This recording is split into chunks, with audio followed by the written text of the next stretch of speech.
viewing suffering through the consciousness of there is none else beside him. With the help of heaven, let us contemplate the concept of suffering and how our perspective changes the reality we experience. The simple meaning of there is none else beside him is that there is absolutely nothing besides the Creator. However, when a person experiences suffering, it usually stems from the feeling that there is a world here that is disconnected from the Creator. We feel suffering because of the thought that everything is accidental, as if we are at the mercy of nature, a bitter fate, or a struggle for survival in a disconnected and threatening world. This understanding, which separates what happens to us from the Creator, is the very source of the sensation of suffering. It creates a sense of loneliness and helplessness in the face of a system that appears blind and purposeless. In contrast, there is a state of consciousness where one knows that nothing is disconnected from the Creator. In this state, one understands that everything that happens is a revelation of His divine providence, and everything is directed and precise for the eternal good. One must understand that the essence of eternal goodness is not necessarily that things will work out as we want it in this world, but rather that we do not remain with the understanding of a world disconnected from Him. The purpose of everything we go through is to build within us the tools to connect every event to Him. When a person sees the hand of the Creator in everything that is done, suffering changes its face, because he understands that everything is for the good. This deep understanding teaches us that the primary good is the weakening of the strong and addictive connection to the life of this passing world. Suffering comes to refine our consciousness, to help us release our grip on the illusion of matter, and to connect to the eternal truth where there is no separation.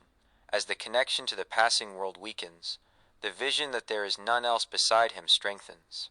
In a place where there is devotion to the Creator, there is no room for suffering, but only for contemplating the precise plan of the dreamer. Examples of the consciousness shift, from bitter to sweet. With the help of heaven, let us observe how it is possible to change our view of life events and see within them the benevolent hand of the Creator. The delay on the way, from frustration to trust.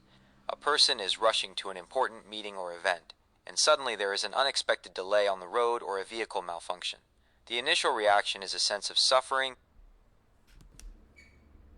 anger, and a feeling that nature is against us, the light of providence. The moment one introduces the consciousness of there is none else beside him, one understands that this delay is not a matter of chance.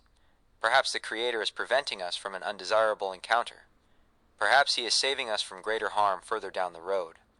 The bitterness of the delay turns into the sweetness of protection.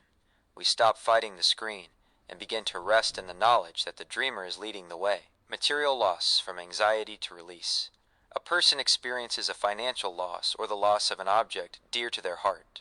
The feeling is one of bitter fate and an existential fear of lack. The light of providence. Here enters the work of weakening the connection to the passing world. The Creator takes something external from us so that we may begin to seek the inner support within Him. The loss is essentially a surgery to remove a false dependence on matter. When one understands that the Creator is the only source of vitality, anxiety is replaced by the knowledge that what truly belongs to us will never be lost, and what was not ours only interfered with our closeness to Him. Social rejection, from a broken heart to closeness to the Creator. Sometimes a person feels rejected, misunderstood, or lonely within their environment. This seems like unbearable suffering of the soul. The light of providence. The Creator closes the hearts of the people around, so that the person will turn their heart inward toward Him. This is a personal invitation to an intimate conversation without intermediaries. As the external connection weakens, the connection with the infinite strengthens. The suffering of loneliness becomes a vessel containing the great light of the divine presence, and suddenly the person discovers that they were never truly alone. Weakness or illness, from stopping to contemplation.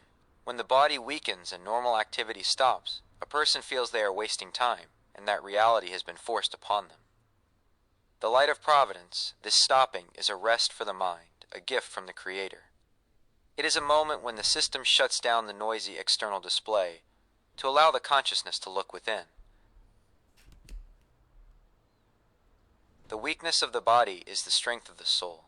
From the bitterness of limitation grows the understanding that life is not the race and the doing, but the constant encounter with the One who brings everything into being at every moment. When we see the goal, the eternal goodness of connecting to Him, the bitter taste vanishes into the sweetness of divine providence.